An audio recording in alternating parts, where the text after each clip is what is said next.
हो सकता है, क्या अभी से शुरू करके रीजनिंग में बेहतर स्कोर हो सकता है? यानी कुछ बच्चे ऐसे हैं कि अब पढ़ना शुरू करना चाहते हैं जो कि काफी लेट है वैसे तो, लेकिन फिर भी उनके एक मन में है यार अभी सही, लेकिन कुछ तो ऐसा कर दूं कि बढ़िया स्कोर बन जाए। ये भी एक डाउट है। और यहां पर लास्ट है, अंतिम समय में कैसे करें रिवीजन, बुक से करें या क्लास से करें? बुक ज्यादा बेहतर रहेंगी या क्लास ज्यादा बेहतर रहेंगी? प्यारे बच्चे, अब हर चीज का जवाब ध्यान से सुनना, इन सबके जवाब मैं आपको दूंगा, लेकिन उससे पहले दिखाता हूं कि पिछली बार क्या एनालिसिस है, कहां से कितने क्वेश्चन किस तरीके से पूछे और अब की बार क्या है।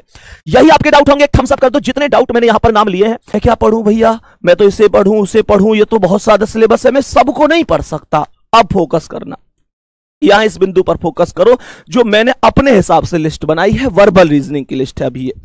तो मैंने आप लोगों से बोला इस वर्बल रीजनिंग लिस्ट में चेक करो, कोडिंग डिकोडिंग सबसे पहला टॉपिक आप यहां पर चेक करिएगा। कोडिंग डिकोडिंग से 2 से 3 क्वेश्चन जो मुझे लगता है इस बार आएंगे, इंपॉर्टेंट टॉपिक है, आपसे बचना नहीं चाहिए। चाहो तो इनका स्क्रीनशॉट ले लो मेरे भाई, एक एक टॉपिक इंपॉर्टेंट है, बचना नहीं है इसमें से कोई भी, ठीक है। मैंने कहा एनालॉजी पर आ जाता हूं, तो एनालॉजी के 2 क्वेश्चन मैंने यहां लिखे हैं, बाकी एक भी रह सकता है, यहां पर क्वेश्चन बन सकता है। सिमिलर सेट से एक क्वेश्चन आने का चांस रहेगा। नंबर सीरीज है, ये जो सीरीज में मैंने लिखा है नंबर और अल्फाबेट से भी बन सकता है। तो प्यारे बच्चे आप इस बात को समझेंगे कि यहां पर 2 क्वेश्चन कम से कम आने के चांस रहेंगे। ब्लड रिलेशन 1 क्वेश्चन या 2 क्वेश्चन, 1 क्वेश्चन या 2 क्वेश्चन। मैंने कहा स्लॉग्स से 1 क्वेश्चन या 2 क्वेश्चन। वेन डायग्राम से या तो आएगा नहीं और आएगा तो 1 क्वेश्चन मैक्सिमम आ सकता है, ठीक है ना। मैंने कहा सिटिंग अरेंजमेंट 1 से 2 क्वेश्चन। मैंने कहा डाइस में 1 से 2 क्वेश्चन आने की संभावना रहेगी। मैंने कहा डिक्शनरी ऑर्डर में 1 क्वेश्चन। मैथमेटिकल ऑपरेशन के 2 से 3 क्वेश्चन तक पूछे जा सकते हैं प्यारे बच्चे। इसके अलावा क्लासिफिकेशन के भी 1 से 2 क्वेश्चन यहां पर पूछने के चांस हैं।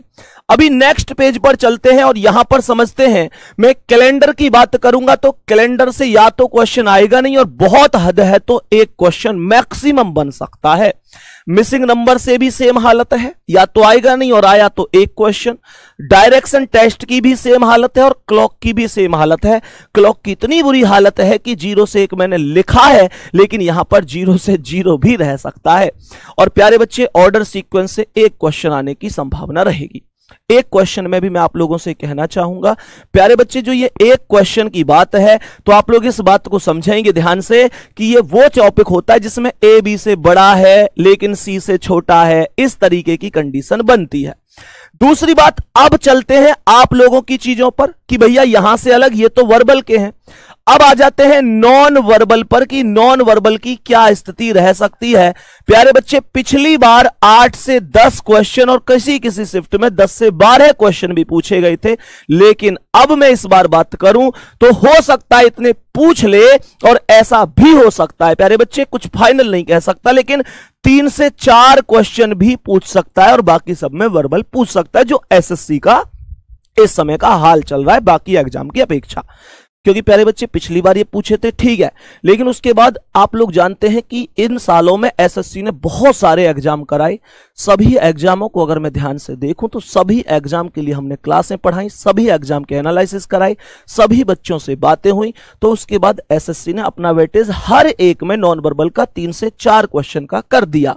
अब 3 से 4 क्वेश्चन का जैसे सब में एसएससी कर रही है, अगर इसमें भी सेम करता है तो फिर 3 से 4 ही रहेंगे। और अगर दिल्ली पुलिस में हर बार की तरह यानी पिछली बार की तरह ही करता है, लेकिन उससे पहले भी 3-4 ही आते थे, 8-10 तो पिछली बार ही आए, तो फिर क्या कर सकता है। लेकिन इस संदर्भ में हम क्या कर सकते हैं आप लोगों के लिए, उस चीज को फोकस करते हैं। प्यारे बच्चे, आप लोगों के अब यहां पर जो सवाल थे, कौन कौन से टॉपिक हैं जरूरी, उनकी मैंने आपको लिस्ट बताई है। मैंने पिछले पेपर में कहां से आई, कितने प्रश्न, वो सब आपको दिखाए।